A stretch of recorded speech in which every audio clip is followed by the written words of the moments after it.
Europeans have always defamed heroes, because colonialism wasn't just about stealing land, it was about stealing memory. It was about rewriting who deserved to be remembered and who deserved to be erased. And when they couldn't erase, when the drumbeat of revolution was too loud, when the people refused to die quietly, they did what cowards do. They lied. They slandered. They distorted. They named every act of resistance a crime, called every rebellion disorder, every revolutionary a tyrant, every freedom fighter a warlord, because they knew something that most history books still won't admit. The heroes of the colonized were the executioners of empire. Let's be precise. Haiti, Toussaint Louverture, organized the only successful slave revolution in history. He defeated France, Spain, and Britain in battle. Yet French textbooks called him a loyal servant who turned into a dangerous extremist. American ones barely mention him. And Napoleon? They still teach his military genius, not the fact that he re-legalized slavery and starved Haiti for embargoes for daring to be free. Burkina Faso, Thomas Sankara, renamed the country from Upper Volta, a name the French gave it based on a river, to Burkina Faso, land of upright people. He banned female genital mutilation, ended government corruption, and made the country food self-sufficient in 4 years. But go read Western media from the time. They called him anti-West, too idealistic, a dictator in disguise. Why?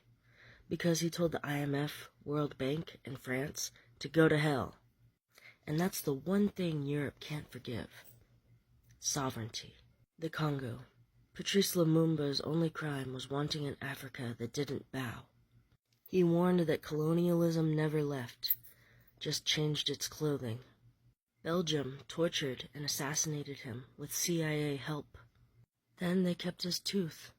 Yes, Europe literally extracted and hoarded his remains like relics. And for 60 years, European journalists called his death necessary. Only in 2022 did they reluctantly give the tooth back. A single tooth. No apology. No indictment. Kenya, Dedan Kimathi, led the Mau Mau rebellion against British rule. He was executed by the British in 1957. For decades, Britain called him a terrorist. They buried him in an unmarked grave. Meanwhile, they ran concentration camps. Yes, literal ones. For Kikuyu civilians, tortured children, and castrated prisoners. But somehow Kimathi was the savage? India, Bhagat Singh, was 23 when the British hanged him.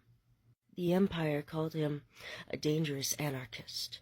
Today they say he was too radical, because he didn't ask for freedom. He demanded it. The Philippines, Andres Bonifacio, founder of the Katipunan revolutionary movement, was branded by Spanish friars as a bandit. His crime?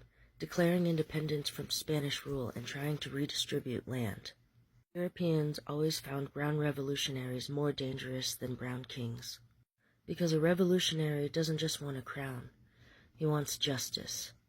The Americas, every indigenous leader who resisted genocide was labeled a criminal. Crazy horse? Hostile? Sitting bull? Threat to order. Tupac Amaru II? Traitor to Spain. Tecumseh? Enemy of civilization. And civilization? The ones that used smallpox blankets and massacred entire cities? That civilization? Even their own exiles weren't safe from slander. Simón Bolívar, who liberated half of South America from Spanish rule, was called ungrateful by Spanish historians. Che Guevara, who challenged American imperialism in Latin America and Africa, was smeared for decades as a murderer by the same CIA that funded fascist dictatorships across the globe. Nanny of the Maroons in Jamaica, leader of guerrilla resistance against the British, was described as a dangerous influence on the slaves. Notice the pattern? If you kill for empire, they call you a hero. If you fight back, they call you a threat. They gave medals to the monsters who ran the Belgian Congo, but jail time to the men who fought to liberate it. They put Winston Churchill, who starved millions in Bengal, on the 5-pound note, and put revolutionaries in unmarked graves. Even their silence is violence. Europe has thousands of statues of mass murderers: Columbus, Leopold, Rhodes.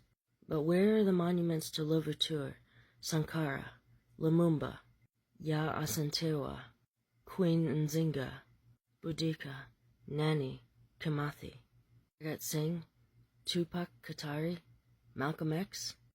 They don't just omit, they erase.